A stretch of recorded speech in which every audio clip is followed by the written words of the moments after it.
Yo, checké mon hoodie, comment il est cool. C'est le hoodie de Germaine, la grenouille végétarienne. Ah, Germaine, la grenouille végétarienne. Ah, Germaine, la grenouille végétarienne. Salut les amis! Aujourd'hui, on se retrouve pour le bilan d'écriture après cette interprétation bancale d'Annie Brocoli qui est revenue sur les réseaux sociaux en 2025 et d'où l'existence de ce chandail qui m'a coûté quand même cher. Mais en étant une brocophone, je l'ai acheté. Le vert, j'adore le vert, donc voilà. Le bilan de cette année sera malheureusement plus court que l'an passé parce que je n'ai pas écrit beaucoup. Dans mes objectifs de 2025, j'avais mis d'écrire VSTF, donc le vent soufflera toujours. J'ai même fait un programme d'écriture de janvier à février, mais l'université m'a rentré dedans et je n'ai pas écrit VSTF. J'avais pris le format avec accompagnement, donc il fallait que j'envoie les 2000 premiers mots et j'ai rushé pour le faire. Puis la motivation du début d'année est tellement vite partie, puis j'ai rushé, j'ai fini la veille même, so, c'était pas parfait. J'ai pas tant aimé ça.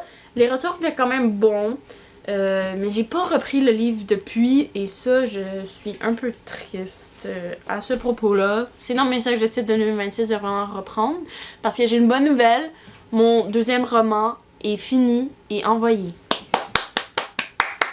Ok, il est envoyé, mais pas envoyé à 100%. Retournons un petit peu en arrière. En juin, je pense, les éditions Kéros ont sorti leur défi Kéros qui est d'écrire un roman en 90 jours. Je voulais écrire VSTF en 90 jours, mais l'affaire c'est qu'à la fin de ce défi-là, on pouvait envoyer notre manuscrit en primeur aux éditions Kéros et avoir une réponse avant la fin de l'année. Et là j'étais comme, ouh, c'est de la green romance, mais l'affaire VSTF c'est des amis, ils ne finissent pas ensemble. Tout le monde va les ship ensemble mais ils vont pas finir ensemble. Parce que c'est pas ça le but du roman, ok? Et j'ai écrit juste par curiosité à Geneviève Simard pour juste savoir comme s'ils pouvaient le prendre, puis comme on mettrait ça dans le romance contemporaine, mais c'est comme pas nécessairement ça, il faut que ça soit très bien écrit. So, j'étais comme what do I do? Et là, pop, pile au cerveau. Jusqu'au bout de nos rêves. J'ai décidé de le reprendre, de le retravailler. Ça faisait quoi, 2 ans? Lui aussi, ça faisait un bout, je l'avais lu. Je suis plus sûre quand j'ai fini la relecture. Je pense que c'était en décembre 2025. Mais je sais que j'ai fini Xylan N. Je sais pas. Mais en tout cas, ça faisait un bout que j'avais pris.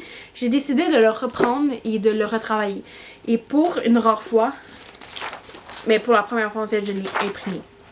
Parce que j'avais envoyé le livre à plusieurs de mes amis. Personne n'est revenu avec. Tout le monde est comme moi, je suis occupée pour ça, après ma session. J'ai relancé 3-4 fois à 3-4 personnes. Personne ne me l'a remis, même ma soeur. So, j'étais comme, Lily, si j'imprime le roman, est-ce que tu vas le lire plus vite? Parce que moi aussi, ça va me faciliter la relecture. Puisque tant qu'à le relire sur l'ordi, j'étais comme, je vais le relire là, puis voir les fautes et tout. Et là, il était comme, ok. Donc là, ma soeur a vraiment tout relu, puis elle l'a lu en fait pour la première fois, puis elle a laissé des commentaires de dire, ah, ça j'aime ça, elle a corrigé des fautes et tout. Et j'ai fusionné les scènes. Et ce roman-là, je l'ai envoyé aux éditions Kéros, mais je l'ai choppé. Parce que la fin, qui était comme inutile une fois qu'ils sont en couple, c'est genre tout ça, ça a fait boum. J'ai passé de 80 000 mots à 65 000, genre. J'ai coupé tellement de mots, c'est incroyable. Donc j'ai fait cut. J'ai changé des scènes. T'as une scène qui était tout seule, pas pertinente. Je l'ai mixée avec une autre. J'ai ramené Antoine un peu plus de l'avant. J'ai réécrit des scènes. J'ai rajouté des scènes pour que ça soit plus fluide. Et c'est ça. Donc en 90 jours, je l'ai imprimé. Ça m'a pris une soirée l'imprimer puis tout le taquer parce que I mess up things. Après, je l'ai tout réécrit. Ensuite, j'avais des petites capsules du défi Kéros, partie 1, 2, 3, 4 sur mon Instagram où que je suivais un peu donc la relecture et tout. Une fois que c'est relu, j'ai vraiment repris un document, j'en ai créé un autre. Là, je copiais-collais par scène et là, je changeais les scènes, je réécrivais, je modifiais, puis je repassais au travers. Ensuite, j'ai relu tout au complet. Non, je sais plus si je l'ai relu, mais j'ai tout corrigé en relisant vraiment scène par scène. Et je l'ai envoyé au défi Kéros très tight. Je l'ai pas fini en 90 jours, je l'ai fait en comme 92 jours, mais j'ai pu l'envoyer avant le deadline. Et malheureusement, je n'ai pas été pris parce que ils préfèrent les romans à la première personne et celui-là, il est à la troisième personne, au troisième. C'est un narrateur absent, mais qui parle. Donc, ils m'ont dit que l'histoire était quand même avait un grand potentiel, donc ils m'ont encouragé à l'envoyer ailleurs. À date, je l'ai envoyé à une autre maison d'édition parce qu'ils ont fait un appel de texte, mais là, il faut que je regarde pour d'autres maisons d'édition. Mais vu que j'ai eu la réponse de Kera, je pense, le 20 décembre, puis que je savais que le monde des éditions partait en vacances ces journées-là, puis que c'est pas l'idéal de l'envoyer pendant les vacances parce qu'ils vont crouler sous les manuscrits, ben, je suis comme j'attends un petit peu. Donc, voilà. JBNR est envoyé à une maison d'édition, mais il faut que je l'envoie à d'autres, donc c'est mon prochain projet en espérant que ça va fonctionner cette fois. Et le dernier roman qu'il faut que je vous parle, c'est Dylan. Je passerai pas par 4 chemins, il a été refusé. Je l'avais envoyé à 4 maisons d'édition, je pense. Non, une que j'espérais vraiment beaucoup parce que je l'adore, j'adore les personnes sur Instagram et tout, j'adore leur couverture. Ils m'ont juste envoyé le message que ce n'était pas ce qu'ils recherchaient, puis étant une petite maison d'édition, ben, il était très sélectif. Ça m'a un peu fait mal. Sinon, les autres maisons d'édition, j'ai pas eu de retour, mais c'était des grandes maisons d'édition. J'ai perdu un peu espoir après ce refus-là et je me suis concentrée sur JBNR.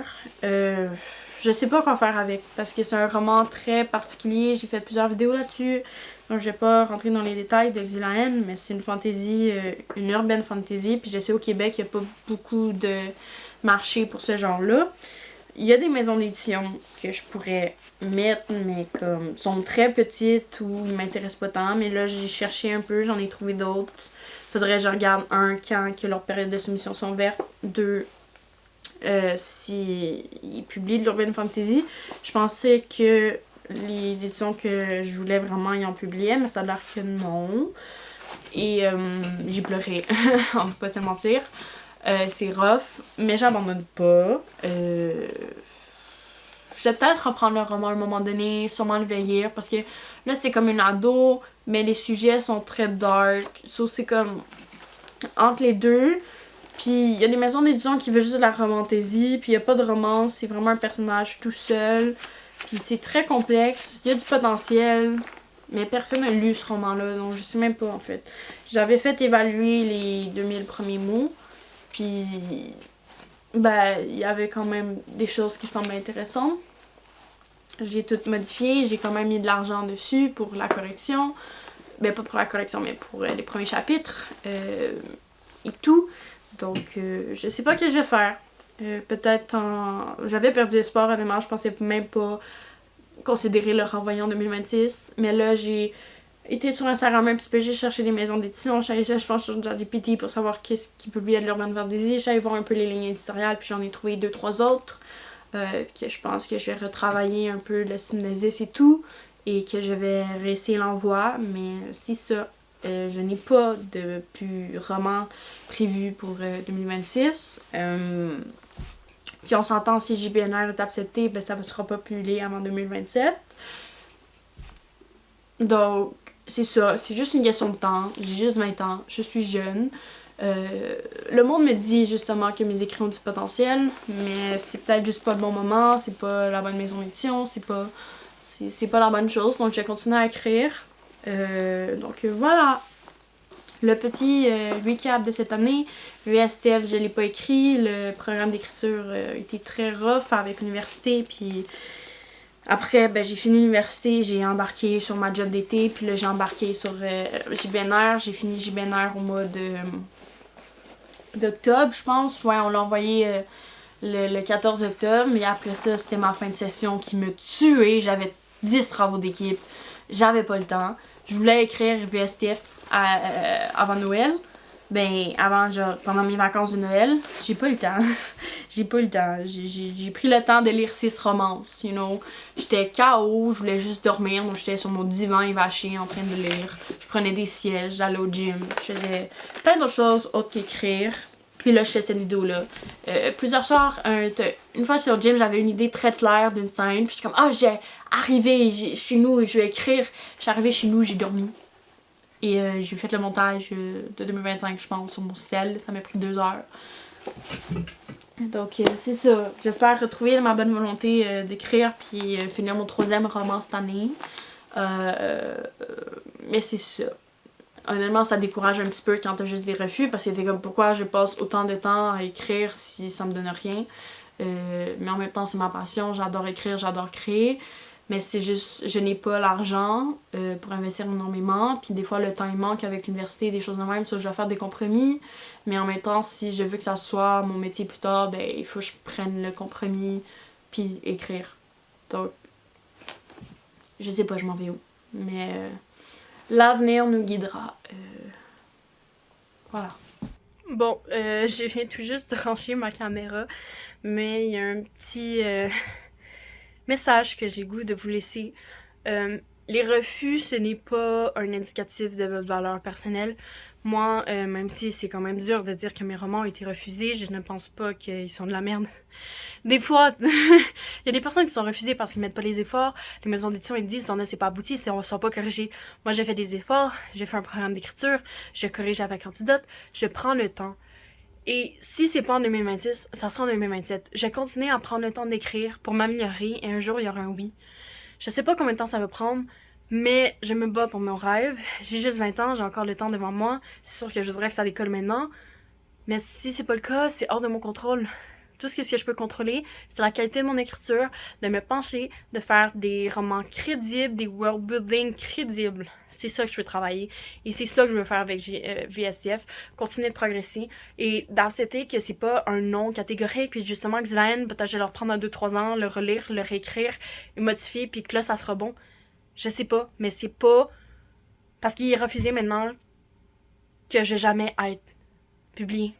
Parce que toutes les personnes qui sont connues maintenant, il était personne au début. Il y avait tous 20 ans un jour. Et c'est ça, je me dis. Souvent, je vois les personnes et comme, ah, ça va pas m'arriver, ils sont trop célèbres, les maisons d'édition vont pas me vouloir, ils veulent juste des gros noms, ben ça marche. Mais si on prend Benoît Picard, son premier roman a plafonné les tops et disait justement qu'il s'attendait pas à ça. Et maintenant, il a écrit quoi, 5 livres et c'est un best-seller. Tout le monde commence à quelque part. Et oui, on va pas tous réussir. Oui, on n'a pas toutes les capacités de réussir. Mais si on a la détermination et la force d'apprendre et de s'améliorer, on peut le faire. Le monde a la place pour tout le monde. Si tu veux quelque chose, fonce. Et c'est ça que je souhaite pour 2026. De foncer, de continuer, peu importe c'est quoi les problèmes. Oui, il y aura des phases pas belles. Oui, il y aura des moments que tu seras à terre parce que la vie est chiante. Oui. Mais je vous souhaite d'être capable de se relever, de refaire des efforts, de dire, ok, j'ai pris une claque là, mais je pourrais en prendre plein d'autres. Mais un jour, ça sera pas une claque que j'aurai en face, ça sera un cadeau. Puis je vais pouvoir regarder toutes les claques derrière moi et être fière de moi, parce que ça aura valu la peine. Puis, si jamais j'ai pas de cadeau, puis ça sera des claques jusqu'à ma mort, mais à ma mort, je vais être contente parce que je vais avoir essayé. Si on n'essaie pas, il n'y arrivera rien. Si on n'envoie pas le roman parce que je suis pas assez bonne, parce que j'ai pas la capacité, parce que je suis pas un gros nom, ton talent meurt. Tandis que si t'essayes pis t'as un nom, c'est juste un encouragement pour continuer. Soyez motivés et c'est ça que je vous souhaite pour 2026. Trouvez la motivation de persévérer, de continuer, de vous battre et de vous entourer avec des personnes qui croient en vous. Ok? N'oubliez jamais ça. Croyez en vous, croyez en vos rêves et trouvez les bonnes personnes, puis ça va aller. Je vais faire les objectifs dans cette vidéo-là, donc ça sert à rien, j'ai pas énormément d'objectifs pour 2026, donc je vais pas faire une autre vidéo comme l'an passé. Donc mes objectifs d'écriture, finir VSTF, envoyer JBNR, puis si j'ai la motivation, reprendre Xylaine. Côté lecture, lire plus que 50 livres. Et c'est pas mal ça. YouTube, je continue à garder ce slack. J'ai réussi à sortir mes 3 vidéos, donc les métiers extra. Mon engagement est plus là sur YouTube. Honnêtement, ça m'énerve un peu, mais j'ai jamais fait ça pour les vues. Donc je vais continuer à les faire, même si des fois je parle à tout seul. Donc merci si vous vous êtes rendu jusque-là et que vous m'écoutez.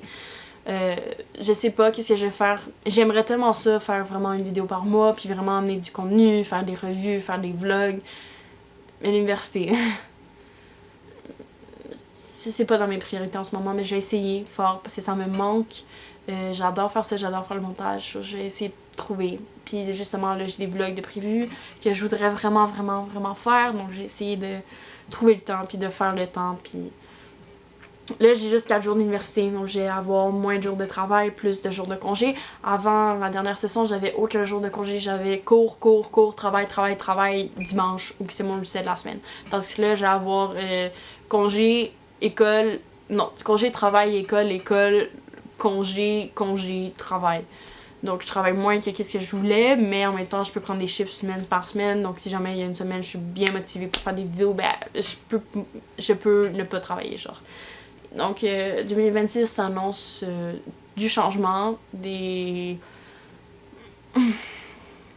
année de transformation. Je sais pas où je m'en vais, je sais pas ça m'emmène où, je sais pas je m'en vais où dans mes études, je sais pas si je vais faire des stages, je sais pas. Donc, cher 2026, surprends-moi. Et tout ce que je peux contrôler, c'est de lire 50 livres et plus et écrire VSTF. Mais être accepté ou refusé, ça tient de la chance, peu importe ce que vous disiez. Oui, je travaille pour mes romans, oui, je travaille pour envoyer, mais les oui, c'est de la chance quand même. Il en faut juste un, puis après ça va décoller, j'espère. Donc, si c'est pas cette année, ça sera un autre. Vous avez pas fini de m'entendre. Donc voilà. 2026, surprends-moi. Et je vous souhaite une très belle année 2026. Sur ce, on se retrouve bientôt pour une nouvelle vidéo. Je vous aime, même si je vous connais pas. Ciao. Ayez une bonne journée. Un bon tout, peu importe quand vous m'écoutez. On se retrouve bientôt.